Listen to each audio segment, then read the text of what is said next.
Assalamualaikum warahmatullahi wabarakatuh. Hey kiddos, how's everything? I hope you are in a good condition although the coronavirus still spreading around us. Welcome to my English lesson. Let's start it. Hai, kali ini kita akan belajar chapter 3 untuk kelas 8 di semester 1 yang berjudul We Know What to Do. Kita tahu apa yang harus kita lakukan. Kiddos, di chapter ini kita akan mempelajari dua subbab atau dua materi. The first one is suggestion and the second one is obligation. Suggestion in bahasa artinya saran. Obligation in bahasa artinya kewajiban. Namun di video kali ini kita belajar subbab yang pertama dulu, yaitu suggestion atau saran. Suggestion atau saran. Karena namanya juga saran, jadi saran itu bisa kita lakukan, bisa juga tidak kita lakukan. Nah, anak-anak tentunya pernah ya meminta saran ataupun memberi saran kepada orang lain. Nah, kali ini kita akan belajar bagaimana cara meminta saran atau asking suggestion dan memberi saran atau giving suggestion. Dalam memberikan saran, kita menggunakan modal should. Should yang berarti seharusnya atau sebaiknya. Bisa juga menggunakan should not atau shouldn't yang berarti tidak seharusnya. Jadi keduanya sama-sama memiliki arti memberikan saran. Untuk memberikan saran atau giving suggestion, kita bisa menggunakan bentuk kalimat positif dan juga bentuk kalimat negatif.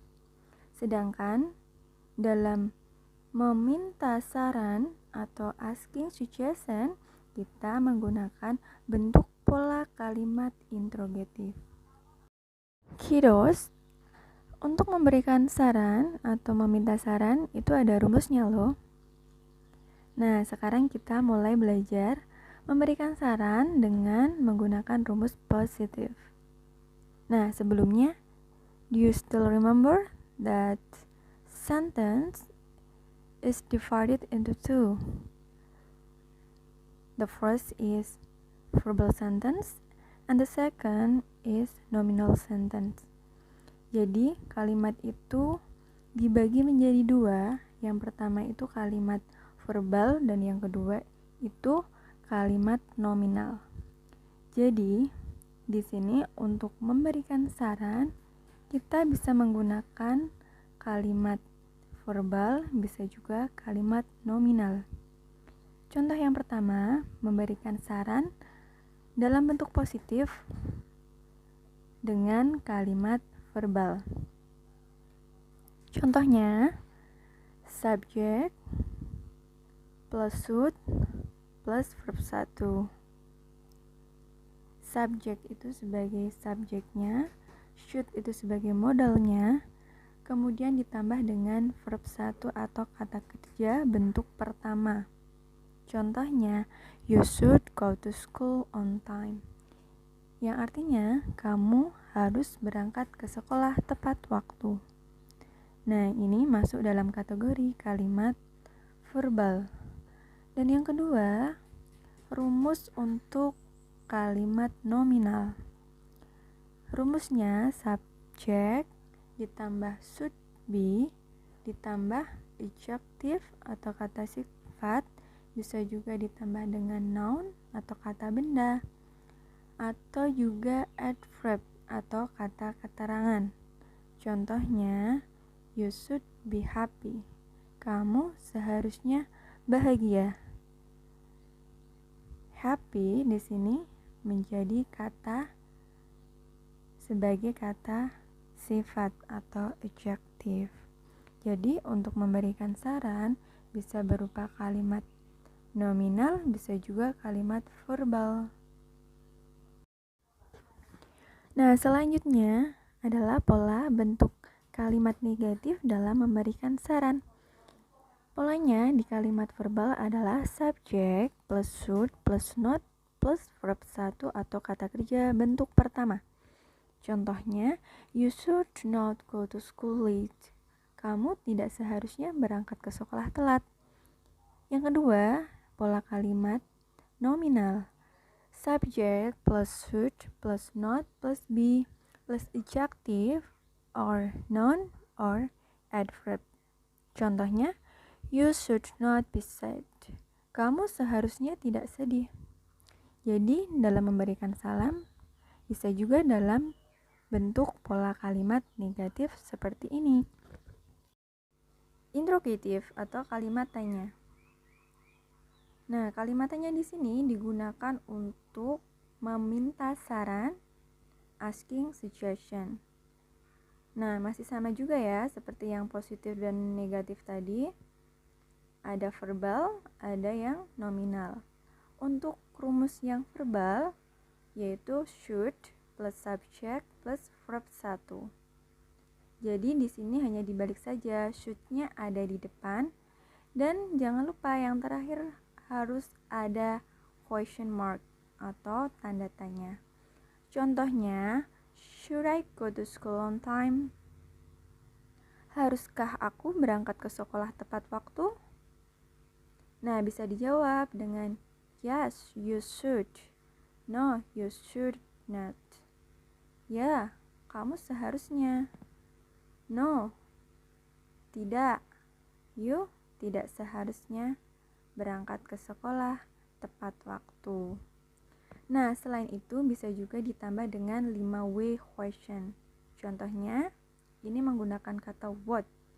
Bisa jadi what should I do? Apa yang seharusnya aku lakukan? Nah, selain itu bisa menggunakan question yang lain. Nah, untuk pola kalimat yang nominal adalah should plus subject plus be plus adjective or noun or adverb. Contohnya, should I be happy? Seharusnyakah aku bahagia? Nah, seperti itu ya. Jadi, untuk menanyakan saran, kita menggunakan pola kalimat interrogatif. Anak-anak, selanjutnya coba kita lihat contoh percakapan atau dialog yang terdapat asking and giving suggestion.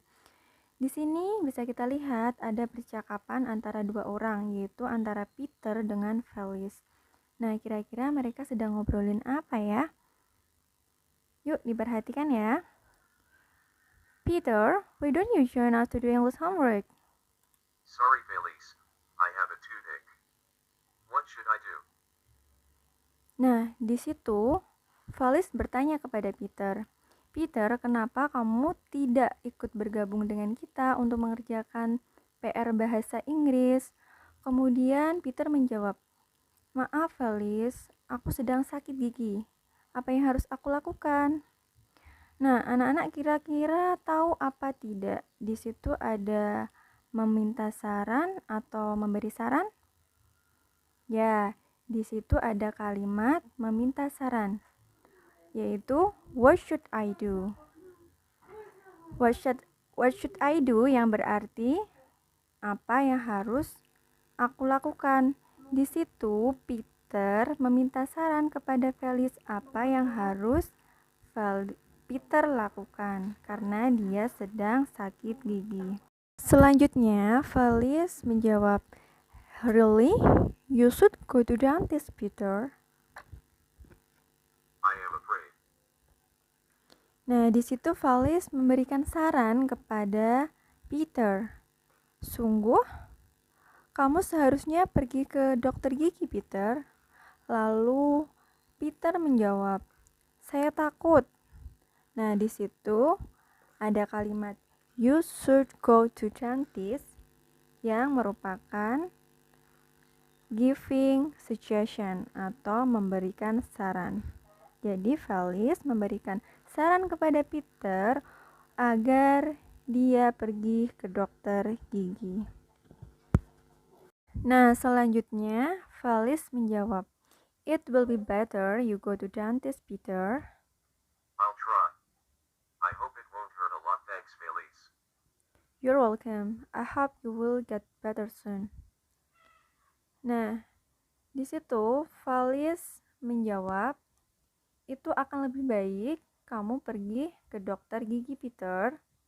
Lalu Peter menjawab, aku akan mencobanya. Aku berharap tidak akan terlalu sakit. Terima kasih, Felice. Lalu Felice menjawab, sama-sama. Aku berharap kamu akan segera sembuh. Nah, anak-anak, itu dia tadi contoh percakapan yang terdapat asking and giving suggestion.